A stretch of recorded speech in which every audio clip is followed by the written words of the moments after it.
Lors de mon premier jour dans mon nouveau travail, j'ai trouvé une photo de mon mari sur le bureau d'une collègue. J'ai souri et demandé « Qui est-ce ?» Elle a rayonné de fierté. « C'est mon petit ami. Nous sommes ensemble depuis 3 ans et nous prévoyons de nous marier à la fin de l'année. » Pour mon premier jour dans cette nouvelle entreprise, je m'étais promis de rester parfaitement calme. Repartir à zéro, à 32 ans, n'est pas facile, mais je savais que j'en avais les compétences. Je m'appelle Amélie, la nouvelle directrice marketing senior d'une entreprise technologique en pleine croissance à Paris, appelée TechSphere. J'avais mené d'innombrables batailles en entreprise, géré des contrats à plusieurs millions d'euros et composé avec les personnalités les plus difficiles qu'on puisse imaginer. Je pensais que rien dans un environnement de bureau ne pourrait jamais me déstabiliser. J'avais tort. Mon bureau était séparé du suivant par une cloison en verre dépoli. De l'autre côté était assise une jeune femme à l'allure fragile. Elle avait de longs cheveux légèrement ondulés, un maquillage impeccable et portait un parfum subtil qui sentait le luxe. Elle s'est tournée vers moi avec un sourire éclatant et accueillant le genre de sourire qui conquiert facilement les gens. « Vous êtes Amélie Laurent. Je suis Chloé, votre assistante de projet. Bienvenue chez TechSphere. » J'ai souri et lui ai serré la main. « Bonjour Chloé. J'ai hâte de travailler avec vous. » Je l'ai dit d'un ton détendu, tout en posant mon sac sur la chaise et en sortant mon ordinateur portable. Mon esprit parcourait déjà ma liste de tâches, revoir les dossiers du projet, vérifier le budget, lire les supports marketing et planifier une réunion d'équipe. Mais mes yeux ont accidentellement glissé vers le bureau de Chloé. Non pas à cause de sa beauté ou de son sourire, mais à cause d'un cadre photo en argent posé sur le coin gauche de son espace de travail, à côté d'une petite plante grasse. Le cadre était si impeccable qu'il accrochait les lumières du bureau comme si sa propriétaire le polissait tous les jours. Et sur cette photographie, il y avait mon mari. Je ne me trompais pas. C'était impossible. L'homme au polo bleu marine, ce demi-sourire familier la fossette, sur sa joue gauche et ses yeux qui fixaient l'objectif avec chaleur et confiance. C'était Mathieu, mon mari, l'homme qui hier soir encore préparait un risotto aux truffes pour nous dans notre cuisine qui m'avait enlacé par derrière et m'avait murmuré « Demain c'est ton grand jour. Bonne chance, ma chérie. » Il y avait un autre détail sur cette photo qui me coupa le souffle. Le polo bleu marine qu'il portait, je le lui avais acheté pour nos 3 ans de mariage. Et si l'on regardait bien l'arrière-plan, on pouvait voir l'océan d'un bleu profond et des palmiers penchés vers l'eau. C'était exactement le paysage de la plage de l'île Maurice, où nous avions passé nos vacances juste après que j'ai conclu une énorme campagne marketing. Cette photo était censée se trouver sur la table de chevet de notre chambre. Je le savais parce que je l'avais encadrée moi-même. Mais maintenant, elle était là posée sur le bureau d'une jeune femme dans mes nouveaux locaux. La vérité nue s'étalait juste devant moi. Un bourdonnement sourd a commencé dans mes oreilles, comme si tout le sang de mon corps était soudainement monté à ma tête pour redescendre instantanément dans mes pieds. Je ne suis pas tombée, mais mes genoux ont tremblé. J'ai traversé beaucoup d'épreuves dans ma vie, mais à cet instant, j'ai appris ce que l'on ressent lorsque son monde entier s'effondre dans un silence absolu. Je n'ai pas commencé à poser des questions tout de suite. Je me suis assise, j'ai pris une grande inspiration et j'ai commencé à taper des mots dénués de sens sur mon clavier, juste pour me faire un bouclier. Puis je me suis retournée avec désinvolture, forçant ma voix à paraître aussi légère et enjouée que celle d'une nouvelle employée devrait l'être. Chloé, qui est l'homme sur la photo, il est séduisant. Les yeux de Chloé se sont illuminés comme si je venais d'aborder son sujet préféré au monde. Elle a rapproché le cadre et a doucement tracé le verre du bout du doigt, le traitant comme un joyau précieux. C'est mon petit ami Amélie. Il s'appelle Mathieu. Nous sommes ensemble depuis 3 ans. C'est ma photo préférée de lui, alors je l'ai apportée au bureau pour me motiver. Nous allons nous marier à la fin de l'année. Les mots 3 ans m'ont frappé comme un coup physique. 3 ans. Mathieu et moi étions mariés depuis 7 ans. Cela signifiait que depuis la 4e année de notre mariage, il vivait une double vie. J'ai continué à sourire. C'était le sourire d'une femme habituée à cacher ses émotions derrière un maquillage parfait. J'ai souri si parfaitement que quiconque nous regarderait penserait que nous n'avions qu'une banale conversation de bureau. « Alors vous serez bientôt une mariée. Félicitations. »« Oui, je suis déjà tellement nerveuse, » a dit Chloé, en levant la main gauche. Sous les néons du bureau, une bague en diamant étincelait à son annulaire. Ce n'était pas n'importe quelle bague. On voyait au premier coup d'œil qu'elle coûtait une fortune. Une grosse pierre taille radiant, reflétant la lumière comme une lame tranchante. Il m'a demandé en mariage le mois dernier, Amélie. Il m'a dit qu'il voulait m'offrir le mariage que je mérite. Nous prévoyons une immense réception dans un palace parisien près de la place Vendôme et je regarde déjà les robes de créateurs. Ma gorge était comme du papier de verre. Mathieu m'avait dit un jour qu'il n'aimait pas les démonstrations ostentatoires qu'une bague de fiançailles devait être simple, car l'amour ne se mesure pas en diamants. Je l'avais cru. Je portais un modeste et fin anneau d'or qui, selon lui, correspondait à notre style de vie minimaliste. J'avais même été fière de cette simplicité. Maintenant, je comprenais. Ce n'était pas qu'il n'aimait pas le luxe. Il le réservait juste à quelqu'un d'autre. Je me suis forcée à garder une voix stable. « Que fait votre fiancé ?»« Il travaille dans la finance d'investissement », a répondu Chloé, aussi naturellement que si nous parlions de la météo. « Il réussit incroyablement bien en ce moment.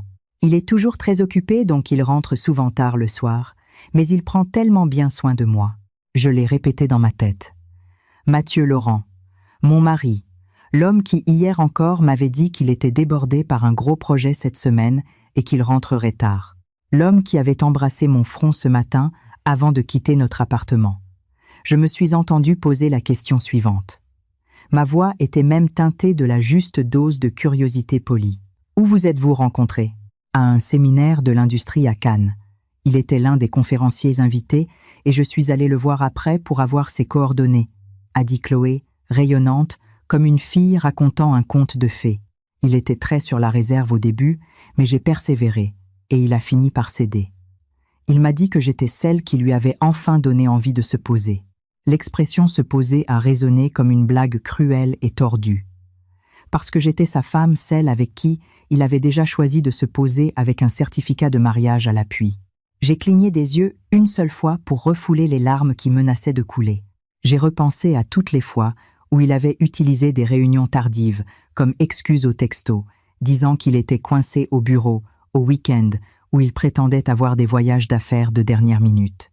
Je m'en plaignais un peu au début, puis j'avais arrêté parce que j'avais confiance en lui. Je lui faisais confiance de la même manière que je faisais confiance au fait que notre appartement n'allait pas spontanément prendre feu. Soudain, Chloé m'a regardée et a posé une question qui a eu l'effet d'une main m'arrachant le cœur. « Et vous, Amélie, êtes-vous mariée ?» J'ai regardé à nouveau la photo sur son bureau. Le sourire de Mathieu sur cette image était exactement le même que celui qu'il m'adressait. Il s'avérait qu'un sourire pouvait être divisé par 2 ou par 3 et paraître toujours aussi entier et sincère. J'ai répondu sans changer d'expression. « Oui, je suis mariée depuis 7 ans. » Les yeux de Chloé se sont légèrement écarquillés et elle a laissé échapper un petit rire doux comme si elle entendait parler d'histoires anciennes.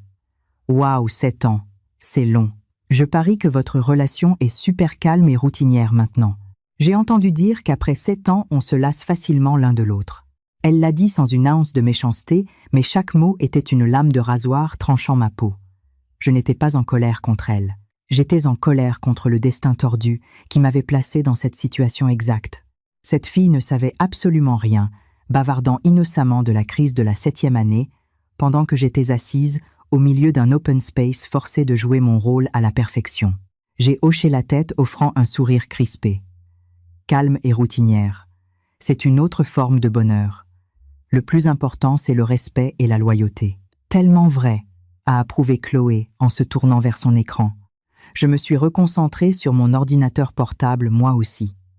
À l'écran, il y avait mon plan marketing des tableurs budgétaires et une liste d'actions. Mais mon cerveau ne pouvait traiter aucun mot. Quelque chose au plus profond de moi s'était déplacé comme un lourd mécanisme d'engrenage s'enclenchant violemment. Je n'ai pas pleuré. Je n'ai pas crié. Je n'ai pas attrapé le cadre en argent pour le fracasser contre le mur. Je me suis simplement tenue parfaitement droite. J'ai posé mes 2 mains sur mon clavier et j'ai laissé mes ongles s'enfoncer dans mes paumes jusqu'à ce que ça fasse mal. Une pensée claire résonnait dans mon esprit. Je dois tout découvrir. Quelques minutes plus tard, un assistant administratif est passé et a toqué sur ma paroi en verre. « Amélie, Monsieur Bernard aimerait vous voir dans la salle de conférence pour un rapide point sur le projet. » Je me suis levée. « Bien sûr, j'arrive. » Je me suis éloignée de mon bureau, passant juste devant Chloé. Elle tapait joyeusement, jetant parfois un coup d'œil à la photographie en souriant. Un sourire de béatitude pure qui m'a envoyé un frisson le long de la colonne vertébrale. Je me suis dirigée vers les ascenseurs, apercevant mon reflet dans les portes en acier poli. Mon tailleur gris sur mesure tombait parfaitement. Mes cheveux étaient tirés en un chignon strict et professionnel. Mon rouge à lèvres était d'une teinte sombre et affirmée, et mon trait d'eyeliner était net. J'avais l'air d'une femme moderne et prospère entamant un nouveau chapitre passionnant de sa carrière. Personne ne pourrait jamais deviner que quelques minutes plus tôt, ma vie entière avait été réduite en miettes par une photographie encadrée. Dès que les portes de l'ascenseur se sont fermées, j'ai pressé ma main contre ma poitrine. Mon cœur battait la chamade, mais pas de panique. C'était un rythme d'avertissement. Pendant 7 ans, j'avais vécu dans un mariage que je croyais être un havre de paix. Si Mathieu était capable de construire une seconde vie entière dans mon dos, alors j'étais plus que capable d'élaborer mon propre plan. Je ne savais pas exactement où ce plan me mènerait, mais une chose était sûre. À partir de cet instant, je n'étais plus la femme naïve qui croyait aux soirées tardives au bureau. J'allais déterrer chaque secret enfoui, et j'allais reprendre exactement ce qui m'appartenait. Et mon enquête allait commencer ici même, dans ce bureau. Ma première réunion dans la nouvelle entreprise a ressemblé à un film regardé au ralenti. J'étais assise près du bout de la table. Devant moi, une présentation remplie d'analyses de marché. Autour de moi, les visages de mes nouveaux collègues, débattant passionnément de stratégie, produits, budget, médias et prévisions pour le 3e trimestre. J'ai hoché la tête, pris des notes et offert occasionnellement une remarque professionnelle pointue, exactement au bon moment, pour que tout le monde croie que j'étais entièrement concentrée. Mais en réalité, je n'étais pas du tout dans cette pièce. Dans ma tête, l'image de cette photographie sur le bureau de Chloé ne cessait d'apparaître accompagnée de sa voix. Nous sommes ensemble depuis 3 ans. 3 ans. Ce chiffre était une fissure massive et hideuse, courant le long des fondations de mes 7 années de mariage, rendant chaque souvenir flou et corrompu. Quand la réunion s'est terminée, la salle s'est vidée, jusqu'à ce que seul Bernard, le directeur du département, reste. Il m'a regardé avec un sourire approbateur. « Vous comprenez vite, Amélie. Je sais que vous avez géré des comptes massifs quand vous étiez à Lyon. Nous avons de la chance d'avoir ce niveau d'expertise ici à Paris. » J'ai souri poliment. « Merci Bernard. J'espère juste m'intégrer à l'équipe aussi fluidement que possible. » Il a hoché la tête. « C'est une équipe jeune, mais ils en veulent.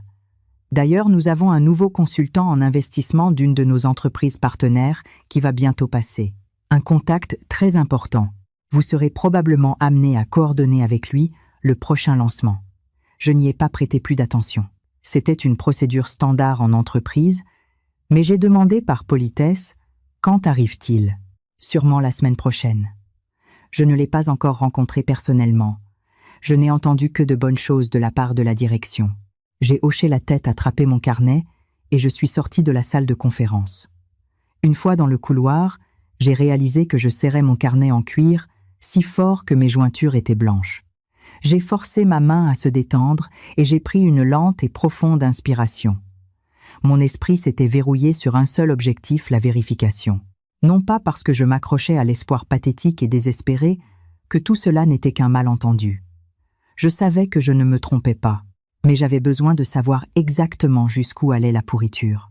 En retournant à mon bureau, j'ai vu Chloé taper rapidement.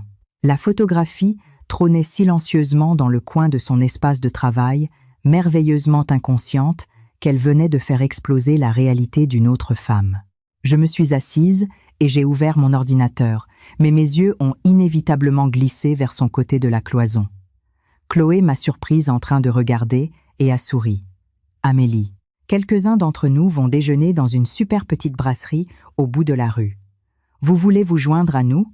J'ai forcé un hochement de tête. « Avec plaisir, merci. » En attendant l'heure du déjeuner, j'ai fait semblant d'étudier les dossiers du projet. En réalité, mes mains ouvraient un nouvel onglet de navigation privée. Les réseaux sociaux, j'ai tapé Mathieu Laurent. Son profil est apparu immédiatement. Sa photo de profil était toujours celle de nous deux prise il y a 2 ans lors d'un week-end de dégustation de vin à Saint-Émilion. Je l'ai fixé pendant quelques secondes. Sur la photo, j'étais appuyée contre son épaule souriante et radieuse. À cette époque, je croyais que l'homme à mes côtés était mon rock, mon partenaire, pour le reste de ma vie. J'ai fait défiler la page. La plupart de ces publications récentes étaient des photos strictement professionnelles de salles de conseil d'événements, de réseautage de citations génériques sur l'investissement et le leadership. Aucune trace d'une autre relation. Je n'étais pas surprise. Mathieu avait toujours été méticuleux et publiait rarement des mises à jour personnelles. Mais une photo datant d'il y a 2 mois a attiré mon attention. Il se tenait sur une scène brillamment éclairée lors d'un séminaire financier à Cannes. Des centaines de participants étaient assis dans le public. J'ai vérifié les commentaires. Le premier commentaire plein d'émojis, avec des yeux en cœur et d'éloges, appartenait à un compte nommé Chloé Jenkins. J'ai fixé l'image. Mathieu portait son costume gris anthracite sur mesure. Les lumières de la scène mettaient en valeur la ligne confiante de sa mâchoire. Je me souvenais de ce jour exact. Il m'avait dit qu'il devait s'envoler pour Cannes afin de gérer une crise avec un client majeur. J'avais fait sa valise et je lui avais rappelé de faire des pauses à cause de son emploi du temps brutal. En réalité, il était là, debout sur une scène, s'imprégnant des applaudissements pendant que la femme assise dans le public le regardait avec une adoration pure. Une vague de clarté glaciale m'a envahi. Ce n'était pas une erreur soudaine. Ce n'était pas un écart de jugement momentané. C'était une relation construite méthodiquement, systématiquement et au grand jour dans une autre ville. Mon téléphone a vibré sur le bureau. Un texto de Mathieu. « Comment se passe ta première journée, ma belle ?» J'ai fixé l'écran lumineux. S'il avait envoyé cela hier, j'aurais immédiatement répondu avec un emoji cœur et un long paragraphe. Maintenant, ces mots me faisaient l'effet d'une représentation écœurante. J'ai tapé une courte réponse. « C'est bien. Bonne ambiance. » Il a répondu instantanément. « Ravi de l'entendre. Je vais rentrer tard ce soir. J'ai un dîner de travail avec des clients. » J'ai fusillé l'écran du regard. « Dîner avec des clients. » Ces mots portaient soudainement un poids massif et répugnant. J'ai tapé lentement. « D'accord, ne travaille pas trop. » J'ai posé le téléphone face contre table. Pas de questions supplémentaires, pas de récriminations. À midi pile, l'équipe s'est réunie pour déjeuner. La brasserie n'était qu'à quelques minutes dans une rue adjacente. C'était un endroit chaleureux, avec des murs en pierres apparentes et une odeur de confit de canard et d'ail. Pendant que tout le monde mangeait, la conversation coulait naturellement. J'intervenais quand c'était approprié, mais mon attention absolue était fixée sur Chloé. Elle était naturellement bavarde, riait souvent, et n'arrêtait pas d'évoquer Mathieu avec une fierté indéniable. Il est juste incroyablement occupé, avec le cabinet toujours à la recherche de nouveaux capitaux. Mais il trouve toujours du temps pour moi, s'extasiait-elle. Un des gars de l'équipe de design l'a taquiné. Ça doit être sympa. On dirait que ton futur mari est une vraie perle. Chloé a rougi profondément. Il l'est vraiment. Il m'a dit qu'une fois mariés, nous achèterons notre propre appartement. Il a déjà commencé à regarder des pantoufles de luxe du côté de la Défense. J'avais ma fourchette à mi-chemin de ma bouche, mais ma main s'est figée. La Défense. Mathieu m'avait récemment mentionné qu'il envisageait d'investir dans un bien immobilier dans une des nouvelles tours de Courbevoie. Il m'avait dit que ce serait purement pour des revenus locatifs un atout intelligent pour notre portefeuille. J'avais accepté sans y réfléchir à 2 fois. Chloé a continué les yeux presque pétillants. Il m'a dit « Le rôle d'un homme est d'offrir un foyer magnifique à sa famille. » Je me suis sentie tellement en sécurité quand il a dit ça. J'ai avalé ma bouchée de salade. Elle avait le goût de la cendre. J'ai regardé la jeune femme de l'autre côté de la table. Elle n'avait absolument aucune idée qu'elle était l'actrice secondaire d'un thriller psychologique tordu. Pour elle, cet homme était un prince charmant des temps modernes. Après le déjeuner, nous sommes retournés au bureau. En franchissant les portes, j'ai revu la photo encadrée sur son bureau. Cette fois, je n'étais pas sous le choc. Au lieu de cela, un nouveau sentiment tranchant comme un rasoir s'est installé dans ma poitrine. La résolution. J'ai ouvert mon ordinateur et je me suis mise au travail. Pendant que tout le monde supposait que j'étais plongée dans les mesures marketing de Techsphere, j'avais secrètement ouvert un tableur caché. J'ai commencé à consigner tout ce que j'avais appris. Nom, chronologie. La conférence de Cannes, la chronologie des fiançailles, le projet de Penthouse à la Défense. Chaque détail était une pièce du puzzle. L'après-midi a filé. À l'heure de pointer, j'ai rangé mes affaires. À demain tout le monde. Chloé s'est levée et a pris son manteau. « De quel côté rentrez-vous, Amélie ?» Je prends la ligne. « Oh, je commande un VTC. »« Passez une bonne soirée. » J'ai hoché la tête. « Vous aussi. » En sortant de l'immeuble de bureau, le soleil du soir descendait sous l'horizon parisien. La ville était bruyante, chaotique, baignée dans la lueur orangée des lampadaires qui s'allumaient. Je me tenais au coin de la rue, attendant que le feu passe au vert, quand mon téléphone a vibré à nouveau. Mathieu appelait. J'ai balayé l'écran pour répondre. « Salut ma chérie !» Sa voix suave a résonné dans le haut-parleur. « Je suis dans le taxi en route pour le dîner avec les clients.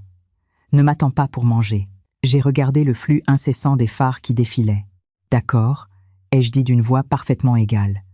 Il a ri doucement. « Tu dois être épuisé par ta première journée. Repose-toi bien. À plus tard ce soir. » L'appel s'est terminé. Je suis resté immobile un instant alors qu'une pensée cristalline se formait dans mon esprit.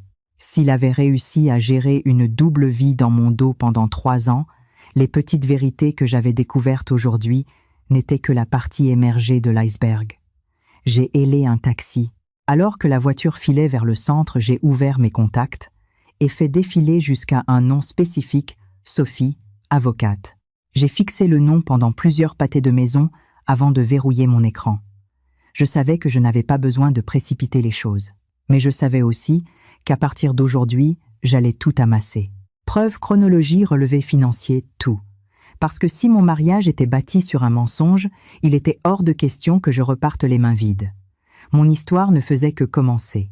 Le taxi s'est garé devant mon bel immeuble haussmannien du 16e arrondissement, juste au moment où l'obscurité totale recouvrait la ville. La chaude lumière dorée, qui s'échappait du luxueux hall d'entrée, donnait au bâtiment un air incroyablement paisible. N'importe quel passant aurait supposé qu'il n'abritait que des familles heureuses et prospères. J'ai payé le chauffeur et franchi les lourdes portes en verre. Le concierge Henri m'a souri chaleureusement. « Bonsoir, Madame Laurent. Rentrez un peu plus tôt aujourd'hui. » J'ai hoché la tête. Juste un peu fatigué. Premier jour, dans mon nouveau travail. Les portes de l'ascenseur se sont fermées, m'emportant vers le 5e étage. Lorsque j'ai déverrouillé notre porte, l'odeur familière de notre foyer m'a frappé comme un poids physique. Tout était exactement comme je l'avais laissé. Le canapé en velours gris, que j'avais mis des semaines à choisir la lourde table à manger en chêne, que Mathieu adorait, et le magnifique tableau de paysage dans le salon que nous avions acheté lors d'un voyage d'anniversaire. En Provence. C'était la vie que nous avions construite au cours de ces 7 années. Chaque objet renfermait un souvenir. Mais en regardant autour de moi maintenant, la chaleur avait disparu. L'appartement ressemblait juste à une scène de crime pleine de points d'interrogation. J'ai posé mon sac sur la console, j'ai enlevé mes talons et j'ai marché jusqu'à la cuisine. Par pure habitude, j'ai ouvert le réfrigérateur en acier inoxydable pour voir ce que je pouvais préparer pour le dîner. Mais je me suis figé. Je rentrerai tard. Dîner avec des clients. J'ai laissé échapper un petit rire dur. Le mot client avait soudainement pris un sens très vif et écœurant. J'ai fermé le réfrigérateur, pris une bouteille d'eau pétillante et me suis assise lourdement sur le canapé. Je tenais mon téléphone dans la main. Une partie de moi voulait fouiller à nouveau les réseaux sociaux de Chloé. Une autre partie voulait éplucher l'iPad de Mathieu pour trouver d'autres miettes, mais je me suis arrêtée. Je savais que si j'agissais sous le coup de l'émotion, je deviendrais négligente. Je devais rester complètement chirurgicale. Vers 20h, mon téléphone s'est allumé. Un texto de Mathieu. Le dîner s'éternise. Je ne serai probablement pas de retour avant 22. J'ai fixé le texto, puis je me suis levée et j'ai marché vers notre chambre parentale. La table de chevet de son côté du lit était l'endroit où Mathieu gardait ses documents personnels. J'ai ouvert le tiroir du haut des passeports d'anciens contrats d'entreprise et un petit carnet en cuir. J'ai feuilleté le carnet. Juste des gribouillages sur des taux de rendement et des réunions du conseil d'administration. Rien de compromettant. J'ai fermé le tiroir et je me suis dirigée vers son dressing. Ses costumes sur mesure et ses polos étaient suspendus en rangées parfaitement coordonnées par couleur. J'ai passé mes mains sur le tissu. Soudain, je me suis arrêtée sur une veste de costume gris anthracite. Je me souvenais de ce costume. Il l'avait porté à ce séminaire financier à Cannes. Exactement la même photo que j'avais vue sur Instagram cet après-midi. J'ai glissé ma main dans la poche intérieure au niveau de la poitrine. Mes doigts ont effleuré un morceau de papier. Je l'ai sorti. C'était un reçu d'un restaurant omakase ultra exclusif près de la place Vendôme. La date correspondait à il y a exactement 3 semaines. Le total s'élevait à 500 €. J'ai fixé le papier froissé et un souvenir s'est mis en place. Il y a 3 semaines. C'était le soir où Mathieu m'avait dit qu'il emmenait dîner un investisseur potentiel important. Je lui avais demandé si je devais l'attendre. Il avait embrassé ma joue et dit « Ne t'embête pas, bébé. Ces gars aiment boire. Ça va finir tard. » Je me suis assise au bord du lit, le reçu brûlant un trou dans ma main. 3 ans. C'est une durée massive. Cela signifiait qu'au cours de ces 3 années, il y avait eu des centaines de ces dîners tardifs avec des clients. J'ai ouvert mon téléphone et j'ai retrouvé l'Instagram de Chloé. Cette fois, j'ai scruté son profil comme un enquêteur de la police scientifique. J'ai regardé au-delà des selfies souriants et je me suis concentré sur les arrière-plans de ses photos de voyage, les clichés de gastronomie et les légendes romantiques. Elle identifiait rarement Mathieu et ne montrait presque jamais son visage entier, probablement parce qu'il lui avait demandé d'être discrète pour sa carrière. Mais les indices étaient partout.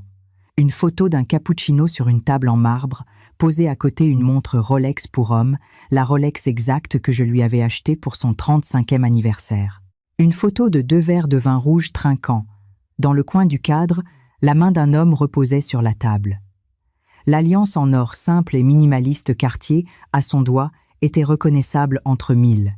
J'ai laissé tomber le téléphone sur le matelas et j'ai expiré lentement d'une voix tremblante. Tout doute persistant était anéanti. Mathieu ne vivait pas seulement une aventure sans lendemain. Il maintenait activement et confortablement 2 existences séparées.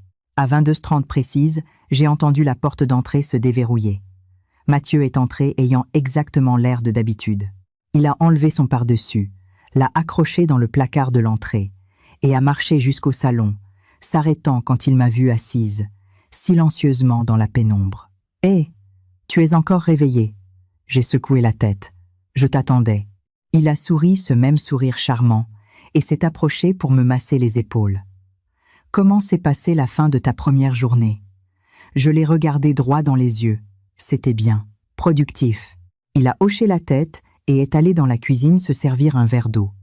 J'ai suivi le moindre de ses mouvements, la façon dont il ouvrait le placard, la façon dont il buvait, la façon dont il retroussait ses manches. Tout était si douloureusement familier. Mais maintenant, c'était comme regarder un étranger porter la peau de mon mari. Quand il est revenu dans le salon, j'ai posé la question la plus banale possible. Alors, qui était le client ce soir ? Mathieu n'a pas hésité une seconde. Un groupe d'investisseurs de la tech qui débarque de Singapour. Il cherche à placer des capitaux sérieux dans un nouveau déploiement fintech. Il a livré le mensonge impeccablement en douceur, sans la moindre micro-expression de culpabilité. Je me suis contenté de hocher la tête. Hier, j'aurais cru chaque mot. Aujourd'hui, je réalisais que Mathieu était un maître menteur. Il s'est assis à côté de moi et a passé un bras autour de mes épaules par pur réflexe musculaire. « Si tu es fatigué, allons nous coucher. » Je l'ai regardé pendant une seconde. L'image de Chloé rougissante et exhibant sa bague en diamant a clignoté derrière mes yeux. 2 femmes, l'une croyant être sa partenaire pour la vie, l'autre croyant être sur le point de devenir sa mariée. Et l'homme assis à côté de moi était parfaitement satisfait de vivre au milieu de leur dévouement. Je me suis levée. Je vais me coucher. J'ai marché jusqu'à la chambre et j'ai fermé la porte. Allongée sous les couvertures, j'écoutais le bruit de la douche coulant dans la salle de bain attenante. Le battement régulier de l'eau contre le carrelage. Je fixais le plafond sombre mon esprit, tournant à 1 million à l'heure. J'avais 2 choix. Option 1, faire exploser la bombe tout de suite. Crier lui jeter le reçu des sushis à la figure et transformer notre appartement de luxe en zone de guerre. Option 2, rester silencieuse, rassembler chaque pièce du puzzle. 1 demi-heure plus tard, Mathieu s'est glissé dans le lit, à côté de moi. Il a éteint la lampe de chevet, enroulé son bras autour de ma taille et m'a tiré contre lui tout comme il le faisait chaque nuit. « Bonne nuit, bébé », a-t-il murmuré. J'ai fermé les yeux, mais je n'ai pas dormi. Dans l'obscurité totale, j'ai finalisé ma stratégie. Demain, je commencerai à creuser les vrais détails.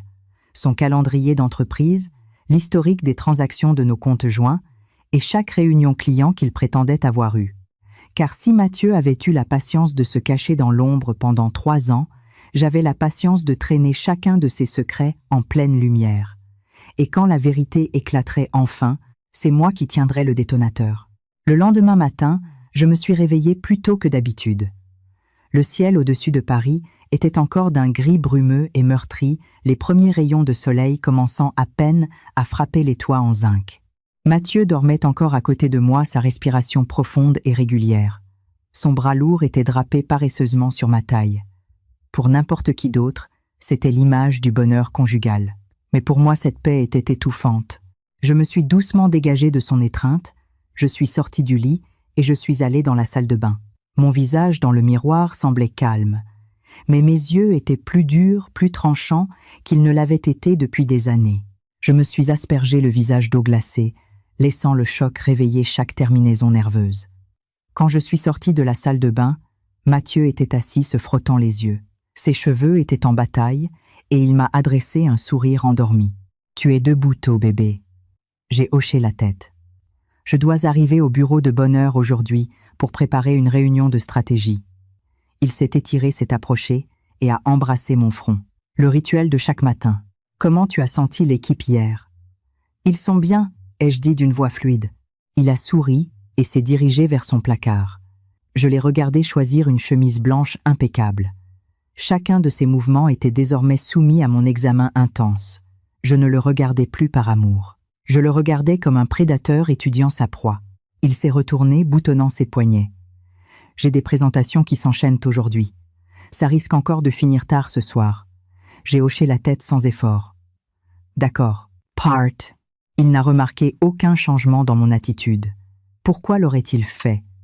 Après 3 ans à s'en tirer, il supposait que ma confiance aveugle était acquise pour toujours. Nous avons pris le petit déjeuner ensemble sur l'îlot central de la cuisine. Pendant qu'il mangeait, Mathieu faisait défiler son téléphone.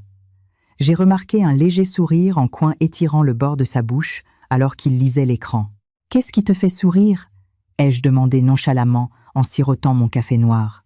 « De bonnes nouvelles sur les marchés. » Il a levé les yeux rapidement. « Oh oui, juste un article sur le rebond de certaines valeurs technologiques. » J'ai hoché la tête. Mais quand il s'est levé pour mettre son assiette dans l'évier, il a laissé son téléphone sur le comptoir. L'écran s'est allumé avec une notification push. Message de Chloé. J'ai tellement hâte d'être à ce soir. J'ai fixé les mots lumineux pendant exactement 3 secondes avant de détourner le regard. Mon cœur n'a pas accéléré. La panique de la veille avait disparu remplacée par un détachement clinique et glacial. Mathieu est revenu à récupérer son téléphone et l'a glissé dans la poche de son costume, complètement ignorant que j'avais vu le message. Il a embrassé ma joue. « Passe une bonne journée au travail. Yetaime. » Moi aussi, ai-je menti, sans la moindre faille. La porte d'entrée s'est refermée avec un clic. Je suis restée seule dans la cuisine. Message de Chloé. Un faux retard au travail. J'ai sorti mon propre téléphone et ouvert son texto d'hier. Je vais rentrer tard ce soir. Dîner avec des clients. Un mensonge répété si souvent qu'il était devenu un réflexe. 30 minutes plus tard, je suis sortie de l'immeuble. Le trajet en métro vers le centre m'a laissé tout le temps de réfléchir. Je n'avais pas besoin de plus de preuves de sa liaison, mais j'avais besoin de munitions. J'avais besoin d'une trace écrite. Quand je suis arrivée dans les bureaux de Techsphere, Chloé était déjà à son poste. Elle organisait ses agendas fredonnant doucement, irradiant de joie. Quand elle m'a vue, elle m'a fait un grand sourire. « Bonjour Amélie. » « Bonjour. » J'ai posé mon sac sur ma chaise et j'ai ouvert mon ordinateur. Quelques minutes plus tard, Chloé s'est légèrement penchée par-dessus la cloison. « Amélie, hier soir, mon fiancé m'a emmenée dans ce nouveau restaurant omakase incroyable près de la place Vendôme.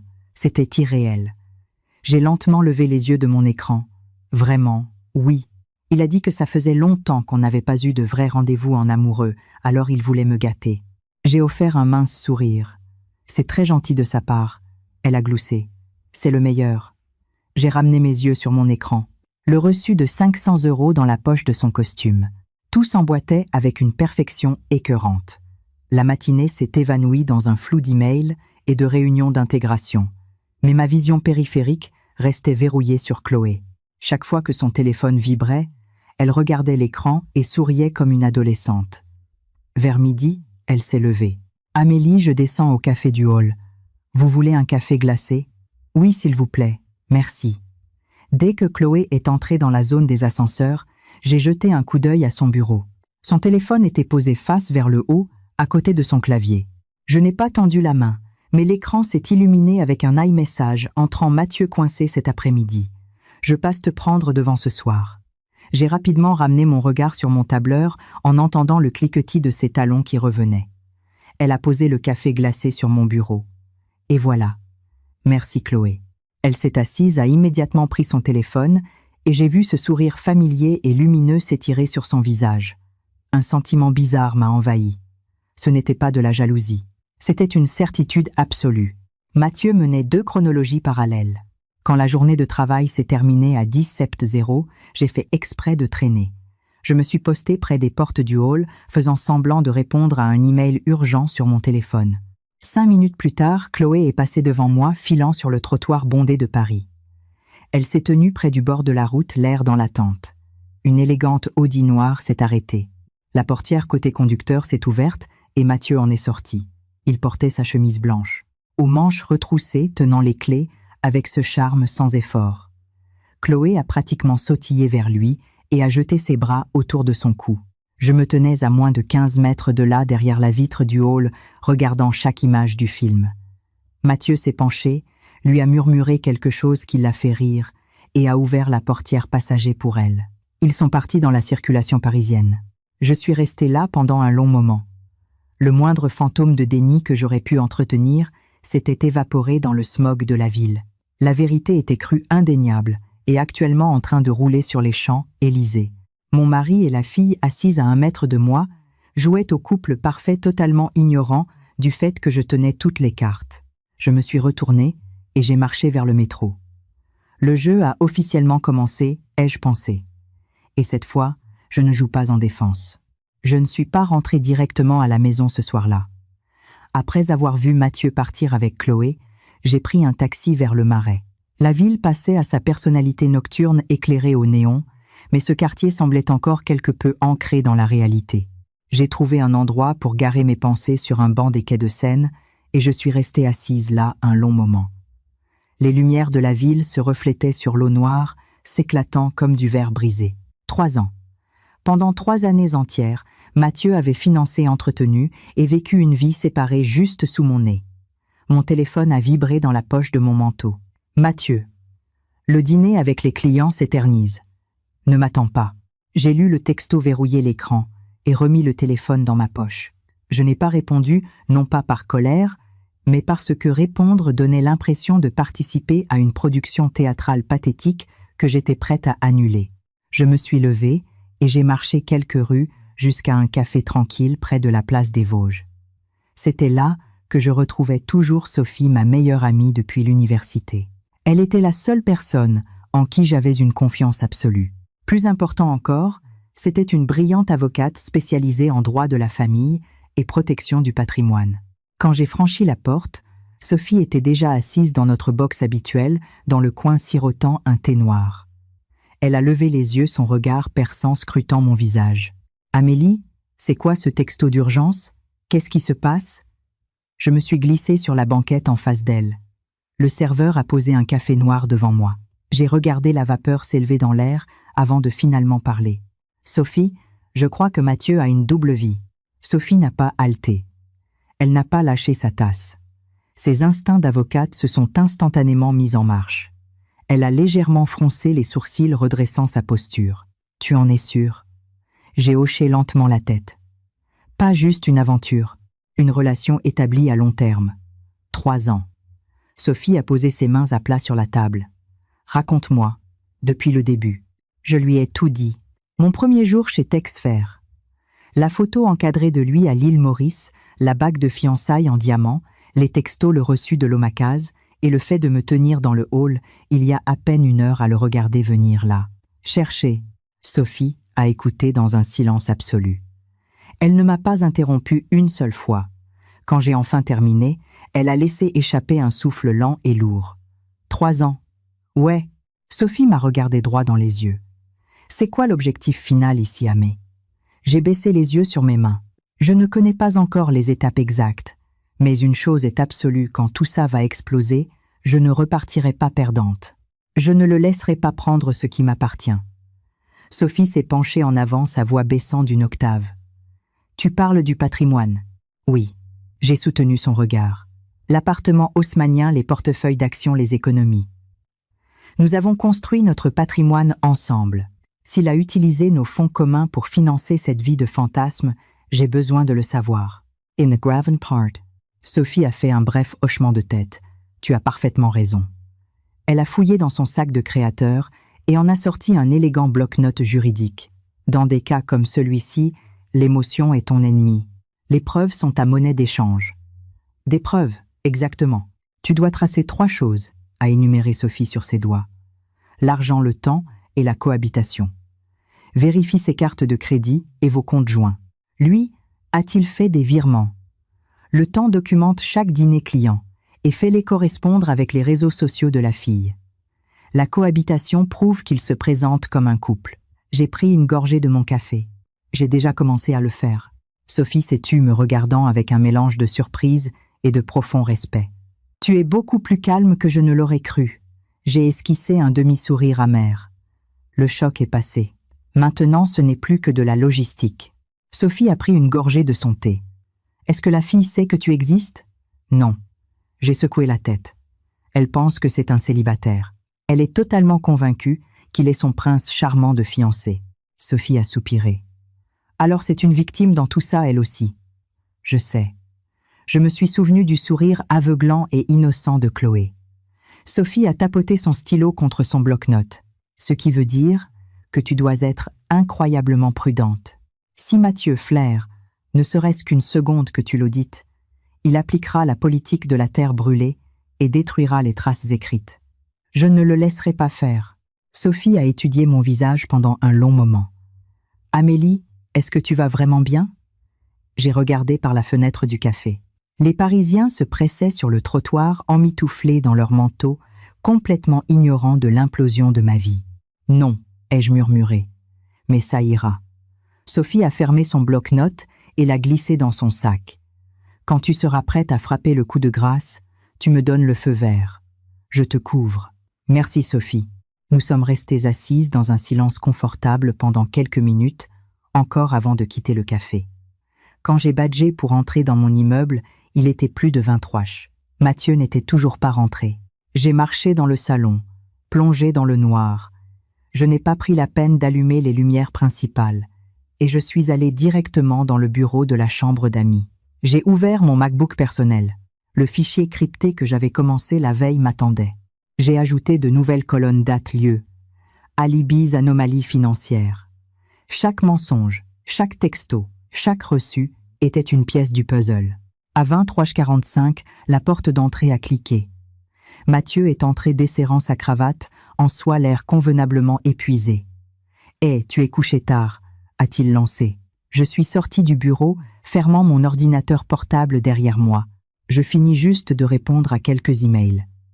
Il a laissé tomber sa mallette en cuir sur la console de l'entrée et a soupiré. Négociation brutale ce soir. Ces types de Singapour ne lâchent rien. Vraiment, ai-je demandé, la voix parfaitement plate. Il est passé devant moi, se dirigeant vers la salle de bain. Ouais, je suis lessivée. J'ai regardé son dos disparaître au coin du couloir. L'argent, le temps et la cohabitation. Les mots de Sophie résonnaient dans ma tête.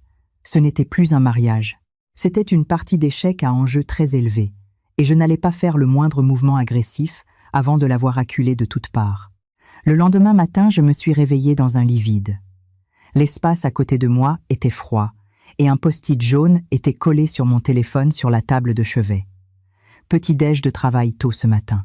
Passe une excellente journée, ma belle. Je t'aime, Matt. Un mot comme celui-ci m'aurait fait sourire avant. Un petit rappel que mon mari, très occupé, pensait toujours à moi. Maintenant, cette écriture cursive ressemblait juste à une gifle. La façade d'attention était toujours là, mais les fondations étaient pourries. Je suis sortie du lit. J'ai préparé une grande tasse de café noir et je me suis assise à l'îlot de la cuisine. J'ai ouvert mon ordinateur. Le tableur de la nuit dernière défilait toujours dans mon esprit. Le temps et les lieux se mettaient en place. Mais comme Sophie m'en avait averti, L'élément le plus critique manquait l'argent. Je me suis connecté à notre portail bancaire commun chez BNP Paribas. Nous utilisions ce compte comme centre financier principal pour le prêt immobilier, les charges et les dépenses courantes importantes. Mathieu, étant le pro de la finance, c'est lui qui gérait généralement les investissements agressifs. Donc, je scrutais rarement les lignes du relevé, sauf au moment des impôts. Aujourd'hui, j'ai téléchargé les 12 derniers mois de relevé. J'ai fait défiler les dépenses banales EDF, les courses chez Monoprix, le pressing, les charges de copropriété. Rien d'anormal. Puis je suis tombé sur une transaction de la fin du mois dernier. Un virement de 2500 €. Bénéficiaire, C. Jenkins. Ma hand s'est figée sur le pavé tactile. J'ai lu le nom 3 fois pour m'assurer que mes yeux ne me jouaient pas des tours. Chloé. J'ai fait défiler plus bas. Un autre virement de 1800 € envoyé il y a 2 mois. Bénéficiaire, C. Jenkins. Une peur froide et lourde s'est installée dans mon estomac. J'ai continué à défiler. Il y a 3 mois, 5 mois, 8 mois. Les virements étaient incessants. Parfois 1000 €, parfois 3000 €. J'ai fermé les yeux et j'ai pincé l'arête de mon nez. Mathieu ne se contentait pas de me tromper. Il siphonnait activement notre patrimoine pour financer sa deuxième vie. J'ai ouvert mon tableur et j'ai commencé à taper frénétiquement. J'ai consigné chaque date, chaque montant et chaque code de bénéficiaire. Chaque chiffre ressemblait à une aiguille glissant sous ma peau, mais je me suis forcé à rester purement analytique. Après 1 heure d'audit de l'année écoulée, j'ai calculé la somme. Le montant total transféré à Chloé Jenkins s'élevait à un peu plus de 45 000 €. Mais ce n'était pas le pire. J'ai creusé dans l'historique des retraits de notre livret d'épargne. Il y a tout juste 2 semaines, un virement massif avait vidé une partie de notre épargne à haut rendement, 150 000 €, payé à Développement Immobilier Paris Défense, SCI. J'ai fixé l'écran, ma respiration devenant superficielle. 150 000 balles. Notre argent. Mon argent. C'était l'acompte pour le penthouse de luxe dont Chloé s'était vantée. Le nid qu'il construisait pour sa nouvelle mariée. Mon téléphone a vibré me faisant sursauter. C'était Sophie qui prenait des nouvelles. « Tu as trouvé quelque chose ?» J'ai regardé l'écran et j'ai tapé. Il lui a viré 45 €, sur la dernière année, et il vient d'utiliser 150 kilos de nos économies pour un acompte sur un penthouse à la Défense. Mon téléphone a sonné immédiatement. « Amélie, dis-moi que tu as fait des captures d'écran. » J'ai exporté les PDF. Ai-je dit, ma voix étrangement calme. J'ai entendu Sophie expirer brusquement à l'autre bout du fil. Ok, ça fait passer les choses à un autre niveau. C'est un cas d'école de détournement de fonds de la communauté. Légalement, un juge va le crucifier pour avoir utilisé des fonds communs pour acheter un bien immobilier à une maîtresse. J'ai regardé mon tableur. Je sauvegarde tout sur un cloud sécurisé. Bien. Envoie une copie de sauvegarde sur ma boîte mail cryptée, m'a ordonné Sophie. Et Amé, il ne doit absolument pas savoir que tu as trouvé ça. S'il soupçonne quoi que ce soit, il déplacera le reste de l'argent sur des comptes offshore. Il n'en saura rien, ai-je promis. J'ai raccroché, j'ai fini d'organiser les fichiers numériques et j'ai envoyé le dossier crypté à Sophie. Quand j'ai fermé mon ordinateur, il était presque midi. Au moment où je me préparais à partir pour le bureau, mon téléphone a sonné. C'était Mathieu. « Hé bébé !» Il avait l'air enjoué. « Je prends juste des nouvelles. Est-ce que tu vas bosser tard ce soir ? Pourquoi ?» ai-je demandé, regardant les chiffres du tableur toujours gravés sur mes rétines. « Tu as un autre dîner tardif avec les gars de Singapour pour essayer de clôturer ce tour de table, c'est ça ?» ai-je dit de manière fluide. « Ouais », il a ricané. « On dirait qu'on va tous les deux faire des heures sup. Je t'aime. » « Ouais. » J'ai raccroché. Quand je suis arrivée au bureau, Chloé était assise à son bureau, l'air absolument radieuse. Elle vibrait littéralement d'excitation. Amélie a-t-elle halté dès que je me suis assise? Vous n'allez pas le croire, j'ai posé mon sac. Quoi? Mathieu et moi sommes allés visiter ce penthouse à la Défense hier soir. C'est époustouflant. Des baies vitrées du sol au plafond, vues sur la Seine. Je l'ai regardé, l'expression neutre. Un appartement. Oui, Chloé hochait vigoureusement la tête. Il a dit qu'un homme a besoin de sécuriser les fondations avant le mariage. Il a déjà versé l'acompte. J'ai ramené mes yeux vers mon écran. Je me suis souvenu du virement de 150 000 €. Il était incroyablement sérieux à ce sujet. Un nouvel appartement de luxe, une nouvelle femme, une toute nouvelle existence. Plus tard, dans l'après-midi, un livreur est entré dans l'open space portant un grand sac lourd de la boutique Louboutin. Il l'a déposé sur le bureau de Chloé. « Oh mon Dieu !» a couiné Chloé en sortant une boîte à chaussures noires mate du sac. Elle a soulevé le couvercle et a brandi une paire d'escarpins Christian Louboutin. Les semelles rouges ont brillé sous les lumières du bureau. « Regardez ça !» Amélie Mathieu les a fait livrer au bureau. « Il est tellement romantique !» J'ai jeté un coup d'œil aux chaussures. « Magnifique !» Chloé a soupiré de bonheur. Il m'a dit qu'il voulait que je les porte à sa grande soirée cocktail avec les investisseurs la semaine prochaine. Je me suis tournée vers mon ordinateur, me rappelant le débit de 950 € sur notre carte Amex, commune d'il y a 2 jours. Les pièces méticuleuses de sa double vie s'assemblaient si parfaitement que c'en était presque poétique. À 17h, j'ai décidé que j'avais besoin de le voir de mes propres yeux. J'ai quitté le bureau 15 minutes plus tôt et j'ai pris un expresso au café situé juste en face de notre immeuble. Depuis ma place près de la fenêtre, j'avais une vue parfaite sur les portes du hall de Texfair.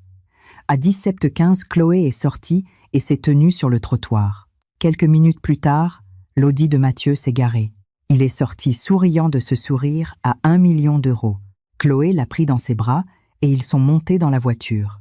Je n'ai pas hélé de taxi. J'avais déjà ma voiture de location garée au bout de la rue pour cette raison précise. J'ai sauté dedans, démarré le moteur, et je me suis inséré dans la circulation gardant 2 voitures entre moi et l'Audi de Mathieu. Nous avons conduit vers l'ouest, en direction de la Seine, finissant par nous arrêter à la Défense, près d'un tout nouveau gratte-ciel de verre étincelant. Je me suis garé dans une rue perpendiculaire et je les ai regardés sortir. À 50 mètres de distance, j'ai vu Mathieu et Chloé entrer dans le centre de vente flambant neuf. Ils se tenaient devant une maquette architecturale massive du bâtiment. Un agent immobilier, élégamment vêtu, pointait les étages supérieurs avec de grands gestes. Chloé s'agrippait au bras de Mathieu, regardant les tours miniatures avec une admiration absolue.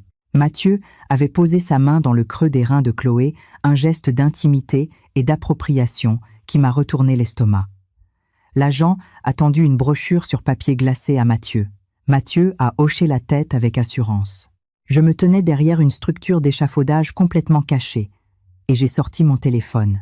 J'ai zoomé et pris une demi-douzaine de photos claires comme du Cristal 2 avec l'agent regardant la maquette.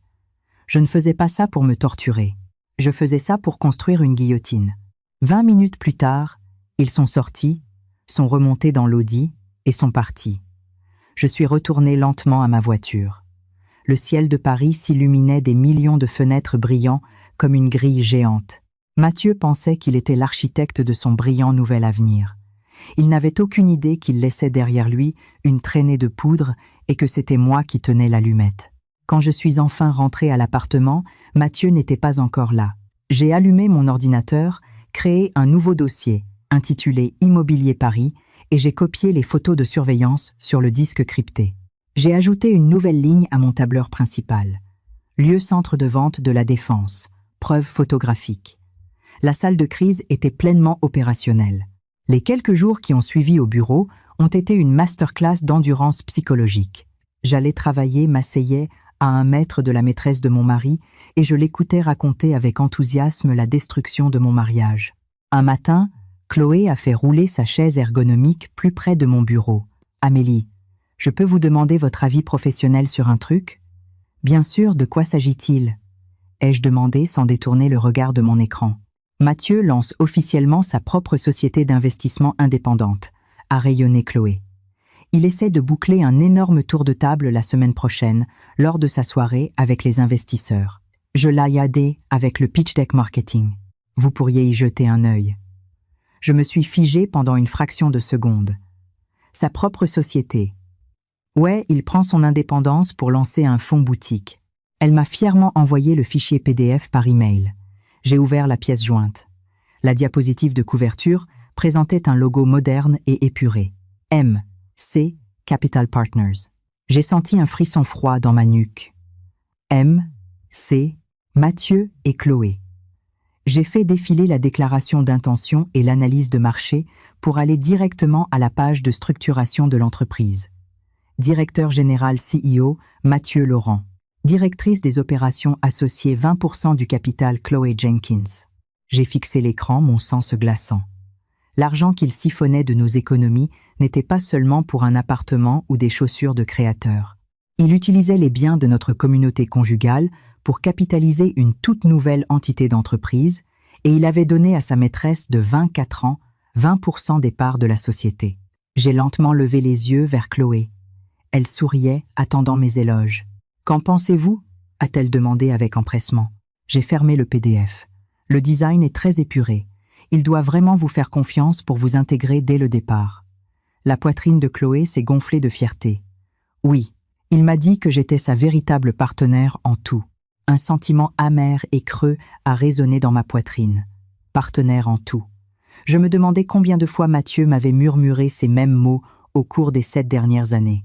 Ce soir-là, j'ai quitté le travail plus tôt. Je ne suis pas rentré chez moi. J'ai pris un taxi jusqu'à l'adresse d'entreprise indiquée sur le pitch deck de MC Capital. C'était un immeuble commercial chic dans le 8e arrondissement. Je me suis glissé devant le vigile distrait à l'accueil et j'ai pris l'ascenseur jusqu'au 5e étage. Au fond d'un couloir silencieux, j'ai trouvé une porte en verre dépoli avec une plaque temporaire MC Capital Partners. Je ne suis pas entré. Je suis resté dans le couloir et j'ai écouté. Par le mince interstice de la porte, je pouvais entendre des voix. La voix de Mathieu, autoritaire et confiante, expliquant les projections de rendement, et la voix de Chloé, intervenant occasionnellement jouant le rôle de la cofondatrice solidaire. Il pichait un éventuel bailleur de fonds. Je me suis retourné et je suis retourné vers l'ascenseur. La dernière pièce du puzzle venait de s'emboîter. Mathieu n'avait pas juste une liaison. Il exécutait une stratégie de sortie calculée. Une nouvelle entreprise, une nouvelle maison de luxe, une nouvelle femme, et il finançait toute cette transition avec l'argent que j'avais aidé à gagner. Quand j'ai déverrouillé la porte de notre appartement plus tard, dans la soirée, la ville scintillait à l'extérieur de nos fenêtres. Je me suis tenu dans le salon plongé dans le noir, regardant les beaux meubles, les œuvres d'art, la vie que nous avions construite. C'était un décor de cinéma, une façade maintenue par ma confiance aveugle. J'ai ouvert mon ordinateur, j'ai téléchargé le pitch deck de MC Capital sur mon disque crypté et j'ai appelé Sophie. Elle a décroché à la 2e sonnerie. « Parle-moi. » Il a créé une nouvelle société, ai-je dit d'une voix neutre. Ça s'appelle MC Capital, Mathieu et Chloé. Elle est listée comme associée à 20% du capital. Sophie est restée complètement silencieuse au bout du fil. Quand elle a finalement parlé, son mode avocat était en sur-régime. Amélie, s'il a utilisé des fonds conjugaux pour amorcer une nouvelle société et offert des parts à un tiers, on va le détruire au tribunal. Il détourne purement et simplement l'argent du mariage. J'ai le pitch deck, j'ai l'adresse de l'entreprise, j'ai les virements bancaires. Bien, a dit Sophie fermement. Quelle est ta prochaine étape?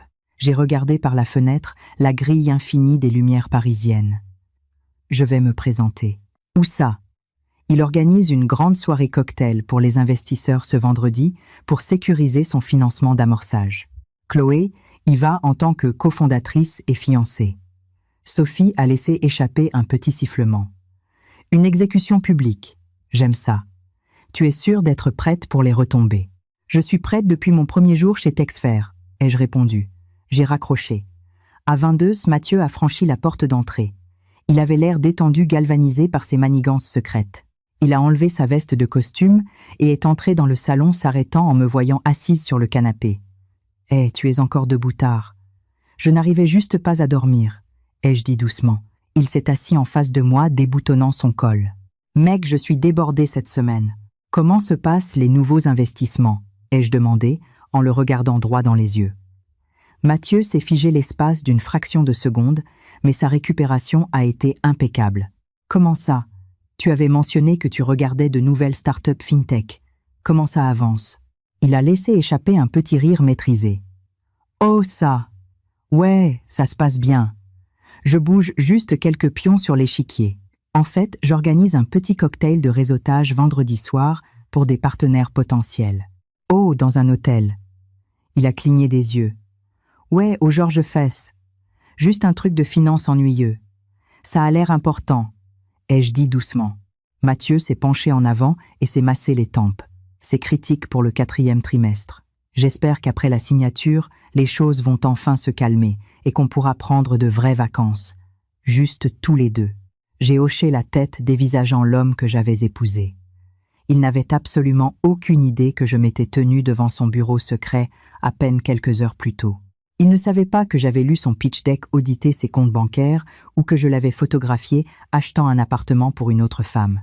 « Je vais me coucher », ai-je dit en me levant. « D'accord bébé, j'arrive dans 1 minute. » J'ai marché jusqu'à la chambre et j'ai fermé la porte. Le jeu était en place. Mathieu pensait qu'il allait lancer son brillant nouvel avenir vendredi soir. Il avait raison sur un point, ce vendredi soir allait changer sa vie pour toujours. Les jours précédant la soirée des investisseurs m'ont paru atrocement lents. En surface, je jouais le rôle de la manager assidue de Texfer et de l'épouse bourgeoise du 16e arrondissement. Mais intérieurement, mon esprit était un compte à rebours avant vendredi 20. Au bureau, Chloé flottait littéralement. Elle ne parlait que de la soirée. Le jeudi matin, elle a fait rouler sa chaise jusqu'à mon bureau brandissant son téléphone. « Amélie, j'ai besoin d'une intervention d'urgence mode. » Je me suis détournée de mes emails. Qu'y a-t-il? Quelle robe pour la soirée de lancement de MC demain? Elle a fait défiler 3 photos, une robe de cocktail rouge, une robe de soirée bleu marine et une robe fourreau blanche élégante et épurée. J'ai pointé l'écran. La blanche. Elle est élégante. Elle donne vraiment l'énergie de la femme du fondateur. Chloé a rayonné. Vous avez tellement raison. Mathieu m'a dit que cette fête allait être le tournant de notre vie entière. Je suis sûre qu'il est très occupé à la préparer, ai-je dit calmement. Il l'est. Il ne dort presque plus. Mais il m'a dit que je devais absolument être à ses côtés pour rencontrer les gros investisseurs. J'ai esquissé un hochement de tête crispé. C'était fascinant de l'avoir adhéré si complètement à une réalité qui était sur le point de se vaporiser. Après le travail, je suis allée au Bon Marché. J'ai marché droit vers la section des tenues de soirée de créateurs. Je ne cherchais pas quelque chose de tape à l'œil. Je cherchais une armure. J'ai acheté une sublime robe midi noire Yves Saint Laurent d'une coupe impeccable. Elle était pointue, sophistiquée et irradiait une confiance létale et absolue. J'ai réservé une séance de coiffure et de maquillage dans un salon de luxe pour le vendredi après-midi.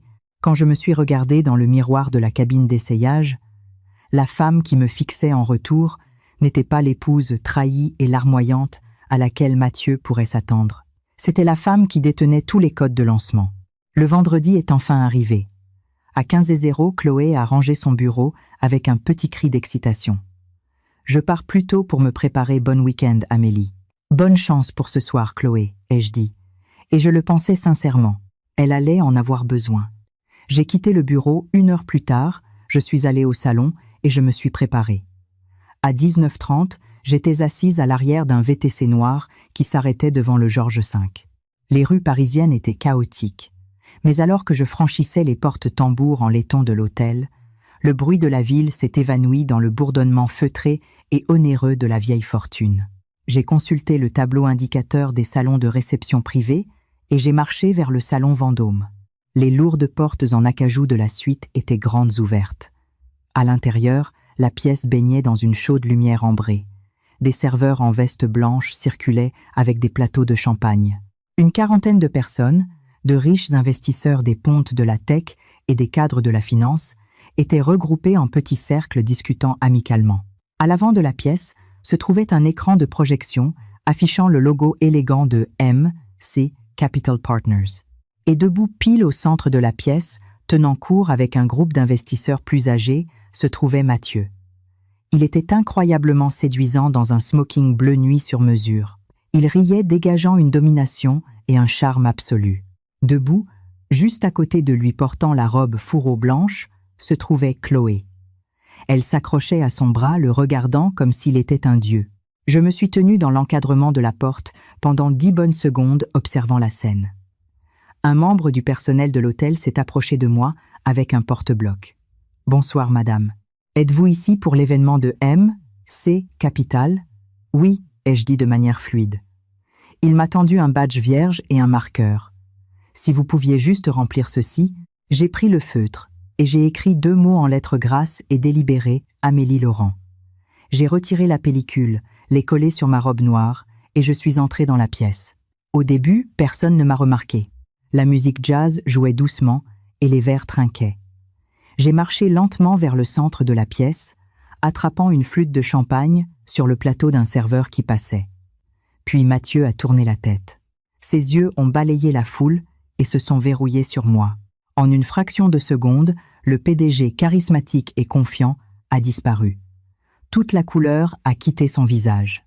Sa mâchoire s'est décrochée et son corps entier s'est raidi comme s'il venait d'être frappé par la foudre. J'ai souri un sourire froid et tranchant comme un rasoir et j'ai marché directement vers lui.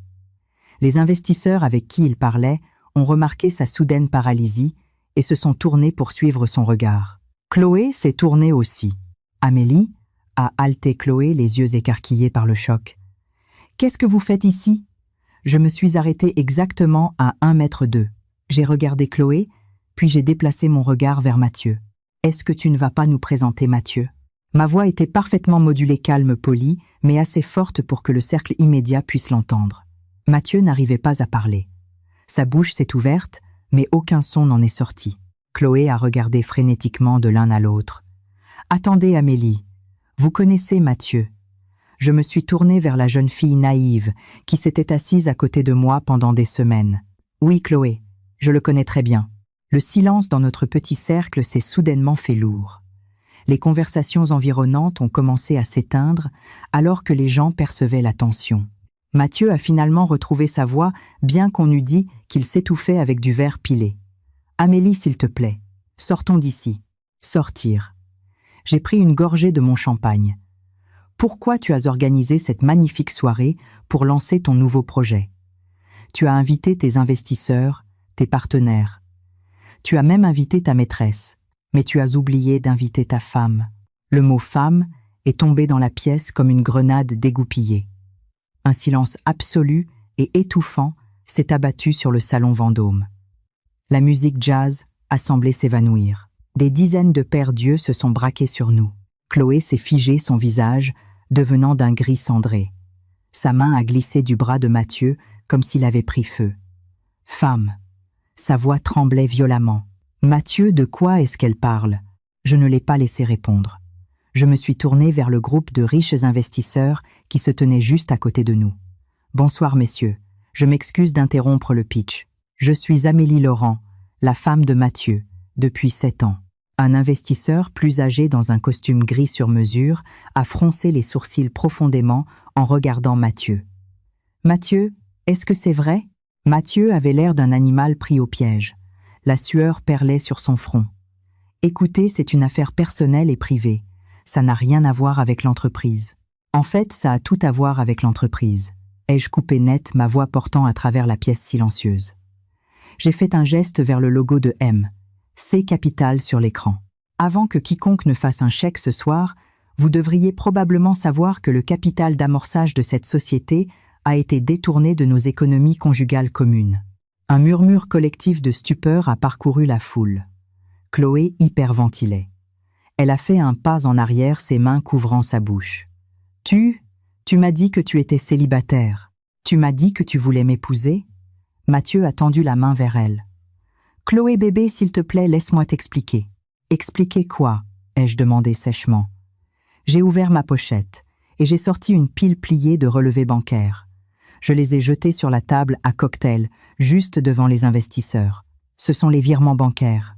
Plus de 45 000 € envoyés directement à Chloé Jenkins au cours de la dernière année et un virement de 150 000 € pour l'acompte d'un penthouse de luxe à La Défense. Le tout vidé de nos comptes joints. L'investisseur plus âgé a fixé les documents sur la table, son expression se durcissant en un dégoût pur. Il a posé sa coupe de champagne. « Mathieu, si vous mélangez des fonds illicites et que vous exposez les investisseurs à une action en justice pour recel de biens communs, ce cabinet est mort-né. »« Non, attendez Jean, je peux régler ça. » A plaidé Mathieu, la panique le consumant entièrement. « On a terminé ici, » a dit froidement l'investisseur. Il a fait un geste à ses associés. « Allons-y !» Comme des dominos tombant, les invités ont commencé à se diriger vers la sortie. La grande soirée de lancement s'était transformée en une scène de crime toxique, et personne ne voulait être pris dans le rayon de l'explosion. Mathieu s'est tenu au centre de la pièce, qui se vidait rapidement, complètement anéantie. Chloé l'a regardé, les larmes coulant sur son visage, ruinant son maquillage parfait. « Tu m'as menti. Pendant 3 ans, tu t'es servi de moi. » Mathieu a fait un pas vers elle. « Chloé, je t'aime. J'allais la quitter. Je te le jure. »« Ne me touche pas !» a-t-elle hurlé, sa voix se répercutant sur les lustres en cristal. Elle m'a regardé. Ses yeux étaient remplis d'une douleur dévastatrice et humiliante. « Vous le saviez quand je vous ai montré le pitch deck, quand je vous ai montré la bague. Vous le saviez. Je l'ai découvert mon premier jour au bureau, ai-je dit doucement. Je suis désolée, Chloé. » Elle a laissé échapper un sanglot étouffé, a tourné les talons et a couru hors du salon. Et puis, il n'y en a plus eu que 2. Mathieu et moi étions seuls au centre de cette immense salle de réception vide. Le logo de MC Capital se moquait de lui depuis l'écran. Son empire, sa deuxième vie, sa réalité entière, si soigneusement construite, gisait en cendres à ses pieds. Il m'a regardé, les yeux brûlants d'un mélange de fureur et de défaite totale. « Tu es heureuse maintenant. Tu as tout détruit. » J'ai regardé l'homme que j'avais aimé pendant 7 ans. Je ne ressentais aucune rage. Je ne ressentais aucun chagrin. Je me sentais juste incroyablement, merveilleusement légère. « Je n'ai rien détruit, Mathieu, » ai-je dit calmement. « C'est toi qui as craqué l'allumette. J'ai juste ouvert la porte pour que tout le monde puisse voir le feu. » Je lui ai tourné le dos et je suis sorti de la suite. Le long couloir du Georges V m'a semblé infiniment plus silencieux que la salle de bal. Le cliquetis de mes talons sur le sol en marbre était le seul bruit. Quand j'ai atteint le hall, je suis sorti dans l'air frais de la nuit parisienne. La ville était toujours bruyante, toujours chaotique, allant toujours de l'avant. J'ai pris une grande inspiration. Mon téléphone a vibré dans ma pochette. C'était Sophie. « Alors ?» a-t-elle demandé. « C'est fait », ai-je répondu, regardant un taxi approcher. « Il a perdu les investisseurs, il a perdu la fille. » Sophie a laissé échapper un rire victorieux. « Et l'argent ? L'argent, c'est à nous de nous battre pour le récupérer lundi. Rentre chez toi et sers-toi un verre, Amélie. Tu l'as bien mérité. » J'ai pris un taxi pour retourner à notre appartement du 16e arrondissement. Quand j'ai déverrouillé la porte, l'endroit était plongé dans le noir complet. Je n'ai pas allumé la lumière. Je suis allé directement sur le balcon qui surplombait la Seine, avec la tour Eiffel au loin. Le vent était vif, fouettant mes cheveux autour de mon visage. 7 ans de mariage, 3 ans de trahison, et seulement quelques semaines pour tout réduire en cendres. Vers minuit, j'ai entendu la porte d'entrée s'ouvrir. Mathieu est entré. Sa veste de smoking avait disparu. Sa cravate était desserrée. Il ressemblait à un fantôme. Il a vu ma silhouette sur le balcon et est sorti m'y rejoindre. Nous nous sommes tenus côte à côte dans le noir, regardant les lumières de la ville. Le silence entre nous était plus lourd qu'il ne l'avait jamais été. « Est-ce que tu étais obligé de le faire comme ça ?» Sa voix était complètement vide. Devant tout le monde, je ne l'ai pas regardé. « Est-ce que tu étais obligé de me mentir en face pendant 3 ans ? Est-ce que tu étais obligé de voler notre argent pour lui acheter une vie ?» Il n'a pas répondu. Il s'est agrippé à la rambarde du balcon, les jointures blanches. « Je suis désolée, Amélie. Il est trop tard pour ça, » ai-je dit, ma voix vidée de toute émotion. « Je veux le divorce. Mon avocate t'enverra les papiers lundi. Nous allons vendre cet appartement et tu vas rendre chaque centime que tu as pris sur nos comptes communs. » Mathieu a fermé les yeux et a lentement hoché la tête. Il n'y avait plus de combativité en lui, plus de mensonges à tisser. Il savait qu'il était totalement vaincu. Il s'est retourné et est rentré à l'intérieur, me laissant seul dans l'obscurité. Je suis resté sur le balcon pendant encore quelques minutes, fixant l'étendue infinie de Paris. Je ne savais pas encore exactement à quoi ressemblerait mon avenir, mais en regardant les lumières, à se refléter sur l'eau sombre, je savais une chose avec certitude. Parfois, tout brûler est la seule façon de reconstruire.